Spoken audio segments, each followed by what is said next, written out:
Putin के दफ्तर के पास पहुंचा महायुद्ध।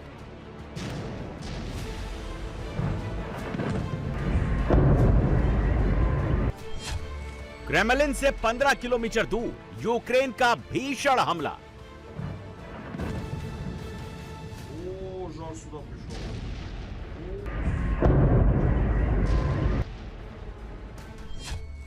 मॉस्को के सबसे सेफ जोन में यूक्रेन ने घुसकर मारा।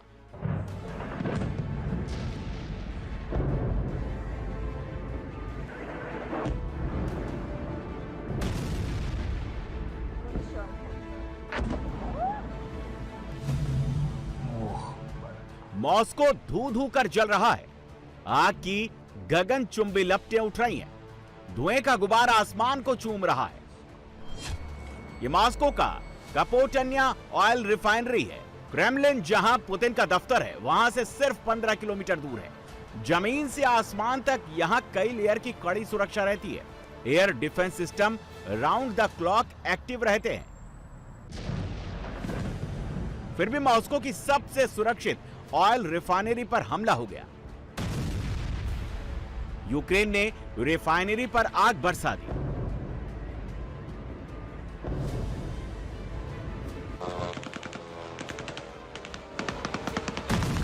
यूक्रेन ने मॉस्को में 555 लॉन्ग रेंज ड्रोन से हमला किया। एयर डिफेंस और एंटी ड्रोन सिस्टम ने यूक्रेन के 194 ड्रोन को मार गिराया।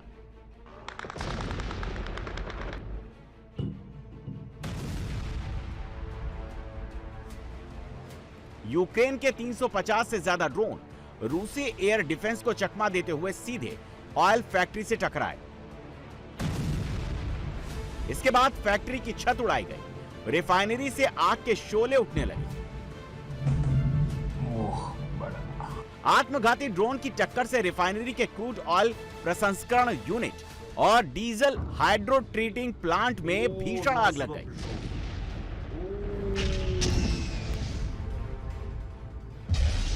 विस्फोट के बाद फैक्ट्री से उठा काला धुआं मॉस्को के आसमान में छा गया, जिसकी वजह से शहर के 4 एयरपोर्ट्स को बंद करना पड़ा। जेलेंस्की को ये ड्रोन कहां से मिले, जिन्हें पुतिन का एयर डिफेंस इंटरसेप्ट तक नहीं कर पाया। यूक्रेन ने मॉस्को को दहलाने के लिए 2 तरह के ड्रोन फायरपॉइंट 1, जिसे FP1 भी कहा जाता है, दूसरा बैराकुडा मानव रहित विमान का इस्तेमाल किया। यूक्रेन के FP1 ड्रोन की रेंज 1600 किलोमीटर और ये एक बार में 13 किलो उच्च विस्फोटक लेकर उड़ान भर सकता है, जिसका प्रहार बहुत घातक नुकसान पहुंचाता है, जैसे मॉस्को की ऑयल रिफाइनरी में दिखाई दे रहा है। यूक्रेन ने मॉस्को की जिस कपोटन्या ऑयल रिफाइनरी को उड़ाया, वो पूरे रीजन में 40% पेट्रोल की सप्लाई करती है। 50% डीजल सप्लाई करने की जिम्मेदारी इसी फैक्ट्री की है। जेलेंस्की ने एक बड़े ड्रोन अटैक में रूस की राजधानी मॉस्को की आधी ऊर्जा सप्लाई लाइन काट दी है। इसकी मरम्मत में लंबा वक्त लगेगा। रूस 10 घंटे बाद भी आग पर काबू नहीं पा पाया। रूस के AK-32 फायर फाइटिंग हेलीकॉप्टर आग से जूझ रहे हैं। आसमान से पानी डालकर आग बुझाने की कोशिश जारी है।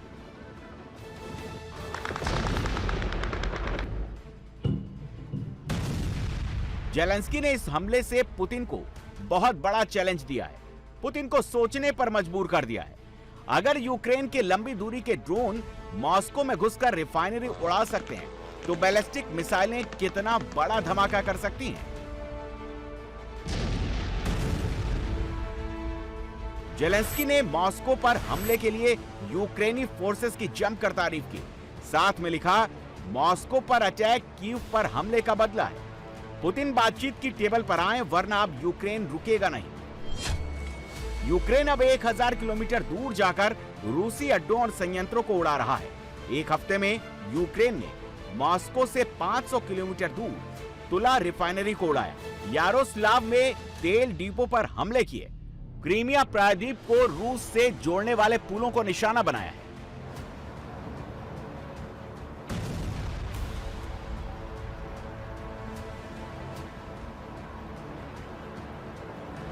पूर्वी यूक्रेन में अब रूसी टारगेट को यूक्रेनी कामिकेजे ड्रोन से उड़ा रहे हैं।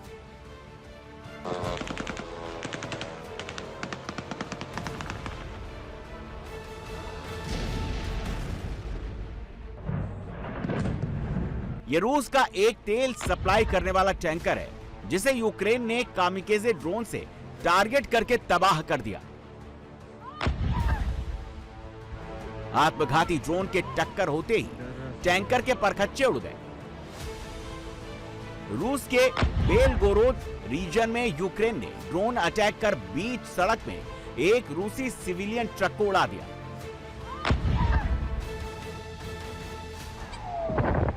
रूस के लिए खतरा सिर्फ यूक्रेन के लॉन्ग रेंज ड्रोन ही नहीं, उनकी फ्लेमिंगो क्रूज मिसाइल भी जमकर तबाही मचा रही है।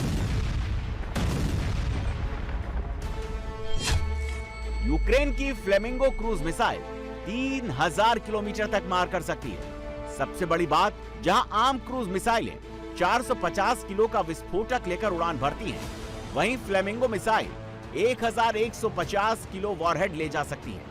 फ्लेमिंगो मिसाइल की स्पीड 950 किलोमीटर प्रति घंटा है, लेकिन इसका निशाना बहुत सटीक है। एरर ऑफ मार्जिन सिर्फ 14 मीटर है। यूक्रेन ने फ्लेमिंगो का प्रोडक्शन बढ़ाकर 200 मिसाइल हर महीने कर दिया है। पुतिन फिलहाल कजान में है। जेलेंस्की ने जो आग मॉस्को में लगाई, पुतिन उसका बदला जरूर लेंगे। यूक्रेन की राजधानी कीव पर अब तबाही और ज्यादा होने का खतरा बहुत बढ़ गया है। 24 घंटे पहले ही पुतिन ने यूक्रेन की राजधानी कीव, खार्किव और निप्रो में आग बरसाई थी। बैलिस्टिक मिसाइल, क्रूज मिसाइल और ड्रोन से ताबड़तोड़ हमले किए थे। यूक्रेन पर एक साथ 101 मिसाइलें और 700 से ज्यादा ड्रोन दागे थे। पुतिन की मिसाइलों में जेरकॉन hypersonic missile, Iskander cruise missile और किंजल मिसाइलों से हमले किए थे।